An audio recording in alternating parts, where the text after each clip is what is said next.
hi everybody from Ross-Ade Stadium. It is Boilermaker football tonight, the Big Ten opener between Purdue and Wisconsin. Tim Newton along with Pete Quinn and Kelly Kitchell. Your calendars are not wrong. We are playing college football on a Friday night. We've all talked in the booth. I don't think any of us are thrilled about this, but when you pay people, or when people pay you bajillions of dollars to televise these games, Kitch, they can pretty much tell you when you're going to play. Yep, Thursday night, Friday night, Sunday night, whenever you want, whenever they want them, they'll play. So yeah, when money talks, and money's talking on a Friday night, taking away a lot of high school kids aren't going to be able to be in attendance. Some moved. Yeah, some moved their games, but we're playing Friday night football here in Ross-Ade. By the way, on Facebook here on the Purdue Athletics site, please let us know where you're watching tonight and if you have any questions for us. Pete, the Boilermakers need to win a home game. Two very frustrating losses here to Fresno State and Syracuse. Certainly both games that Purdue could have won, but now you're coming into conference play at 1-2. You are, and the shame of it is that what a great atmosphere both those games were. Mm-hmm. We're going to have another great atmosphere today. It was a missed opportunity, but when you watch these teams, or watch this team, it looks like we're the better team. Every game we played, I felt like we were the better team. This is a brand new coaching staff. They have a brand new transfer quarterback. They're still trying to figure things out. Today we're playing a team with a brand new coaching staff, a brand new transfer quarterback. They're still trying to figure things out. I think tonight is going to be a very fascinating game. I think it's going to be a very good game. Well, Kitch, I was talking to Matt LePay, the outstanding radio voice of the Badgers, and he says after 3 games, they're really not sure what they have here because they're 2-1, but it's very unusual when you have a team that's had the success that Wisconsin's had, 21 straight winning seasons, 21 straight bowl games, and that they've completely blown up their offense, they've completely blown up their defense. Bold move, bold strategy if it pays. Let's see if it pays off, Cotton. Yeah, it is a bold strategy for sure, and especially when you've recruited forever for that type of offense. I mean, they recruit great big, just monster linemen. They're just road graders and 3 yards. And I'll still never forget up there. I think they announced Ron Dane's name 80 times. Ron Dane up there. I mean, they just want to give it to their big backs, and they've done that forever. And yeah, you've recruited that style of, especially offensively, that style of player for all those years, and now you're switching things up and you're going more of a, you want more of an athletic lineman. You got to be able to get on the edge and do some things and be more athletic and be able to pass protect and things. So they're going to have some growing pains going through this, and I hope they have a big growing pain tonight. Well, Pete, let's take a look at that Wisconsin offense, because for years it's been Iowa and Wisconsin were the two schools that in their two deeps listed a fullback. Wisconsin doesn't do that anymore. They're going to spread the field out, but they still have Braylon Allen and Chaz Malusi, two of the best running backs in the Big Ten. Yeah, and they still have, like Kitch just said, they've got a great offensive line. They're very similar to Purdue in a lot of ways this year. And Wisconsin football, when I was a player, Wisconsin was one of those teams, when you looked at the schedule before the season started, you just marked that down as a win. You were just better than Wisconsin. And then in January of 1990, they hired Barry Alvarez, and he took the program over. I think he went like 2-9 his first year, had 5-6 seasons, and then Wisconsin took off. Yeah. And since then, Barry's been in charge of the program. He's the athletic director, and he's made Wisconsin a great football school. And they have beat us, I'm going to say this once and one time only, 16 years in a row. The longest streak we have against a Big Ten opponent, Iowa. My senior year, we beat them the 20th year in a row. 16 years in a row, some weird things have to happen. But tonight, we have an opportunity, I think, to break that string. I'd love to break that string. I've hated Wisconsin since 1978. They kept us out of the Rose Bowl because we were beating them 24-6 at halftime, and they were not very good. Somehow, some way, it was like 15 degrees, horrible weather conditions. They tied us, and we didn't play Ohio State. Ohio State went undefeated in the Big Ten, and we had one tie. That kept us out of the Rose Bowl. So I've got a pretty strong hatred for Wisconsin, is there any school in the Big Ten you don't have a pretty strong hatred for at this point after 32 years? Yeah, I've never hated Wisconsin, or I've never hated Northwestern or IU. Okay. Because we beat them all the time. Oh, okay. I'm glad you put that caveat on there. And plus, the 16 games in a row, I did a little research. in the last 13 years, Wisconsin's 1-12 against Ohio State. They're 0-5 against Penn State. They dominated Iowa 16-3, IU 18-3. They've dominated a lot of people, but it's kind of like, here's Ohio State, Right. and then here's Michigan, Penn State, Wisconsin. Yeah. But we've beaten Ohio State a lot more than we've beaten Wisconsin. It's just a weird thing, and I want to get rid of it today. Let's say hi to Braden in Bluffton, Lance Olson, I always say former, great Boilermaker from the past. Peggy from St. Louis is a regular watcher. Matt and Vicky in Ellisville, Missouri. So keep them coming here. Let us know. I wonder if Peggy is Peggy Leeser from St. Louis. I've got a cousin in St. Louis Peggy named Peggy Hawk. I don't know if that's a maiden name or what, but Leeser's her maiden name. Peggy is a regular watcher on both the coaches' shows and on game day, so we really appreciate that. Let me throw some numbers at you, Kitch, because I did a little research on this streak that shall not be repeated too much tonight. Thank you. During that streak, Wisconsin against Purdue, plus 17 in the turnover margin, plus 24 in quarterback sacks. Yeah. And they've had 14 guys run for 100 yards in those 16 games. You wonder why that streak is there? There it is. Right. You're turning the ball over, you're getting dominated on the lines, and they're running the ball down your throat. And that's been the biggest difference when you watch a Purdue team and watch Wisconsin. The offensive line, defensive line have just won in the trenches every single year, and Purdue's got a lot to prove up front. I mean, this year they've got a lot to prove up front. It's especially on the offensive side. Too many times have they been stopped, second and one, third and one, a lot of fourth and ones, and so they've got. I know that they've been challenged. This would be it'd be a big one to win the offensive line, win the line of scrimmage tonight, and that you're right. That's turnover margin. All of a sudden, was it 24?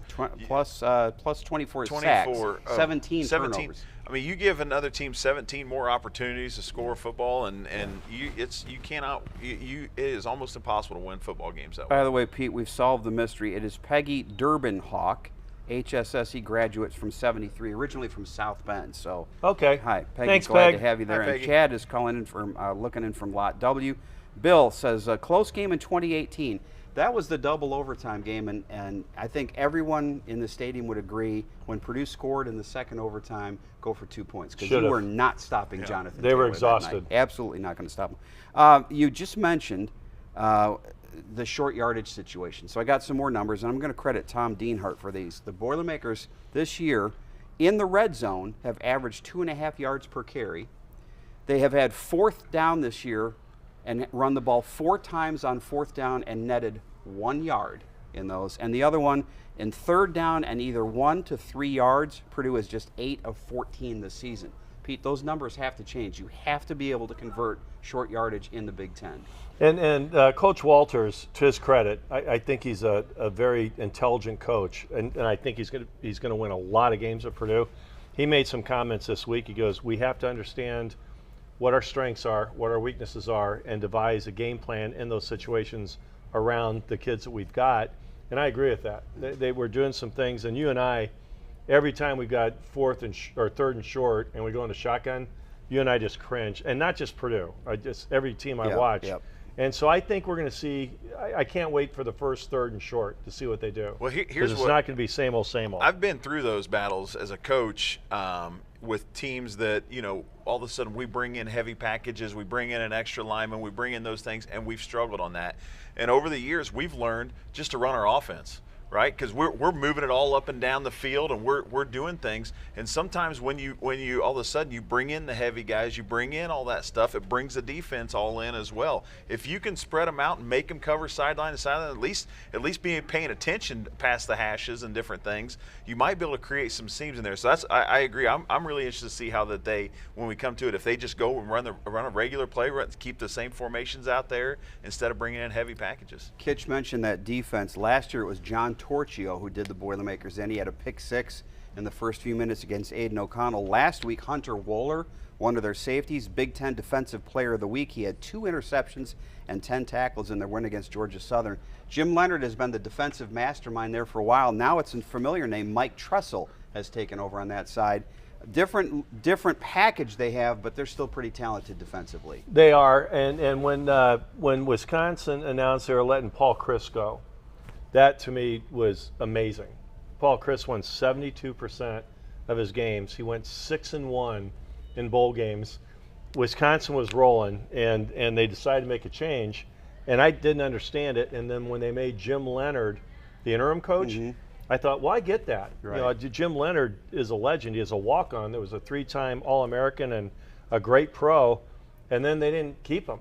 Yep. And they offered him when Jim Leonard, when they hired Luke Fickell, they offered Leonard a position, and he turned him down. Yeah. And so now he's at Illinois, helping at Illinois, and Paul Chryst is at Texas, helping Texas as a special advisor, offensive advisor. We'll see what happens, but it's like remember when Boston didn't win a World Series forever and ever, and they called it the Babe Ruth, the curse. The curse of Babe Ruth? Yeah.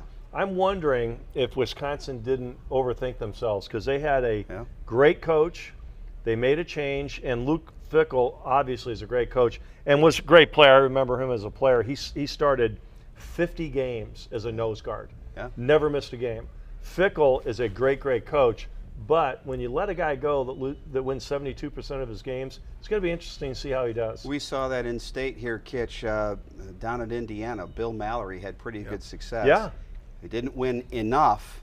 How's that worked out since then, right? They haven't been the same. Let's go back. Let's see. We're going to run here. Dave, watching tonight. Olivia, my daughter-in-law, is watching again from Manchester. Hello, Hi, Olivia. Tom from Charlotte, North Carolina. Josh says, let's bring in a lead blocker. He wants Ben Furtney to be back in the fullback position. We'll see if that happens. Again, keep them coming in. Let's talk Boilermakers, because we may have a change this week in the starting lineup at center. We're not sure. We have not seen Gus Hartwig yet this season. He is officially listed as questionable.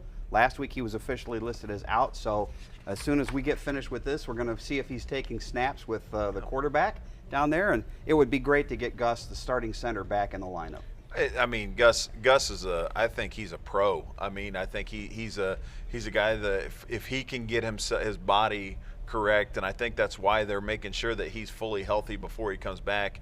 He has a long career playing offensive line at the next level, and so that when you have a guy like that can come in and be the anchor, and especially if it's at the center position, as you know, Pete, I mean, it makes all the difference in the world. And that you're right, that can really help the short yardage situations too. If you are going to sneak, you can stay behind him. Yep.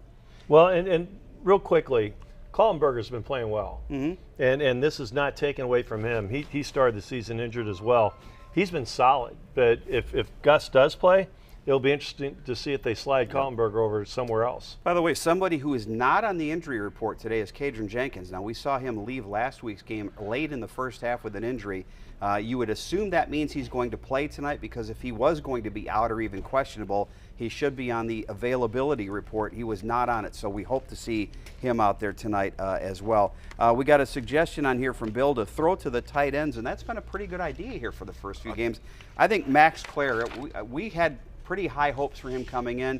I think he's a star in the making. He's answered the bell every single time. Max Clare is a guy that, I wasn't sure. I mean, I know, we had high hopes because you didn't know what Garrett Miller was going to bring, and the tight end room was, not a lot of experience behind Garrett Miller, so you didn't know what you were going to get out of him. But man, he has been Mr. Dependable, and he gets himself open. He catches the ball. He's done well blocking on the edges.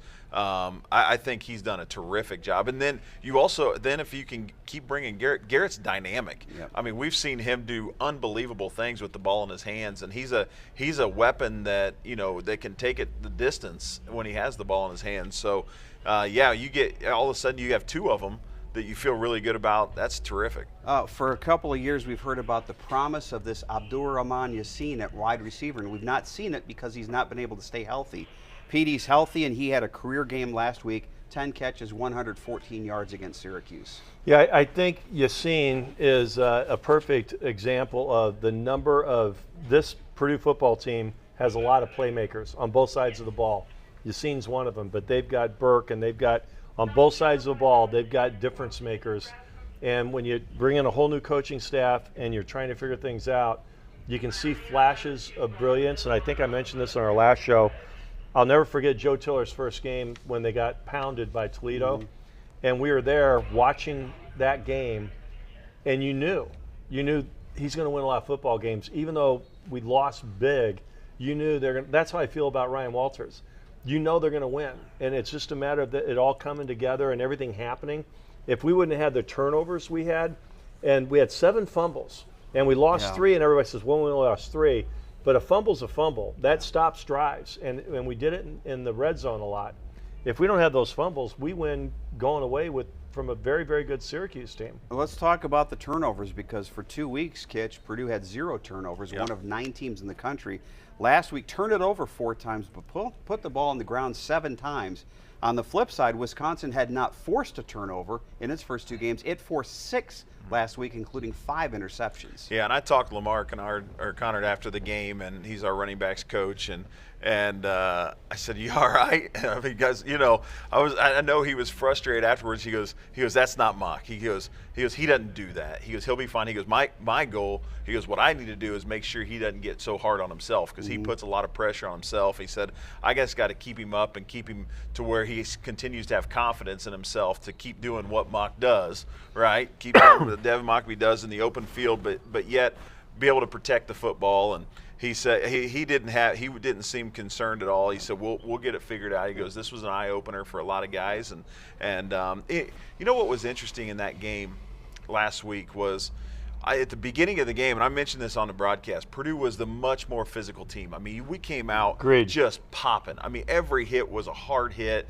And I feel like as the game went on, Syracuse became the more physical team. And it was just kind of a weird dynamic watching that, because Purdue kind of shied away, and Syracuse kind of brought the pressure on a little bit. So it'll be interesting to see tonight if they can continue that, start out physical, but yet continue on and keep that confidence and being able to fly around and make plays.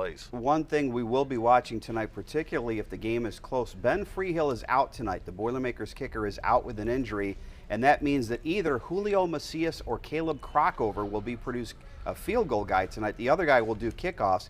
Neither one of those guys has ever attempted a field goal in a collegiate game. So in a game that figures to be tight, you're going to go in with a rookie kicker tonight. Yeah, and kicking game is always an integral part of every game. But I think particularly Purdue's doing really, really well on kickoff returns. And when you look at their kicker, less than half of his kickoffs are touchbacks. Yeah. So we're going to get some opportunities on the kick return. I think we got a good kick return team. We got a good kick return coach. Tracy's a great runner. That might play a big role tonight. Kitch, we'll talk about the Boilermaker defense here. And Dylan Thieneman, through 3 games, is averaging 10.3 tackles per game. That is 14th best in the country. And again, a guy who's playing as a true freshman in that safety position. Which is great, and it scares me a bit, because when your safety is your leading tackler, that means they're getting through the first couple waves of defensive guys, right? They're getting past the D line, they're getting past the linebackers, and Thieneman's coming up and making plays. But he's the last line, so it's great that he is making the plays, but it also scares you a little bit that he has to make those plays all the time. But another thing that's similar to Wisconsin, because their safety is their leading tackler by double. Yes. They got double, the second leading tackler. He's got 2 interceptions. Everybody's talking about him, so he's making a lot of plays too. It was a difficult game, Pete, last week for Will Helt to get thrown into after the injury to Jenkins, because we know that the read option and the option play was such a big part of their offense. It puts an awful lot of pressure on an outside linebacker really playing on the big stage for the first time. We think Will Helt's going to be a terrific player. That was a tough game for him to try to break in last week. I felt bad for him, and I don't know Will, but I know his background. He's going to bounce back from that big time. He's going to be a very, very special player, but you hit on the head. You put him against a prolific running quarterback that does the read option better than anybody I've seen in a long, long time, and just throw him out there unexpectedly. The results aren't shocking. And I'll tell you, the last one was dirty. Yes. I mean, it was that was about as good a fake and patience as a quarterback that I've ever seen. It was just he faked the handoff and just stood there with the ball with his back to the offensive line and then turned around. That was dirty. Let's talk penalties, because it has been a problem for Purdue through 3 games. The Boilermakers are the most penalized team in the Big Ten. Conversely, they've drawn the second most penalties in the Big Ten. One reason our games seem to be so long is we see a lot of laundry during these games. What do you do to clean it up? I mean, Don't have ACC refs. The penalty deal, yeah. And I lost my voice there at one point, and the 2 pass interference calls that going in. That was we don't have enough. that was criminal. I know. That, right? That was criminal. I'm glad I was not potted up at that point. So we wouldn't have lost our FCC licensing, but it was. But that was interesting. I don't know. To clean up the penalties, like I said, sometimes it's a circumstance thing. It just the ones that bother me are the ones that are after the play.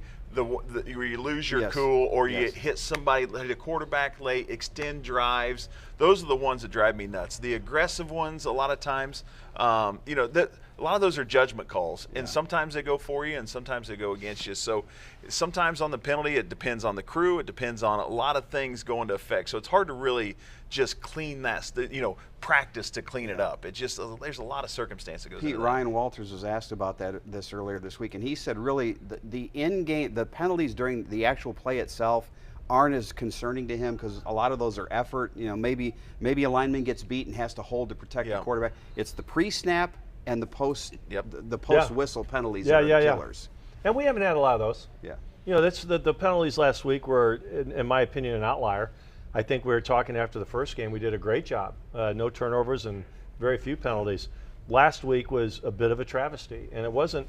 I'm not going to blame the entire reffing crew, because it was really just one guy that called that penalty twice in a row, and I haven't seen that in a long time. Last time I saw that was probably Coach Tiller's 6th or 7th year. We were at Penn State.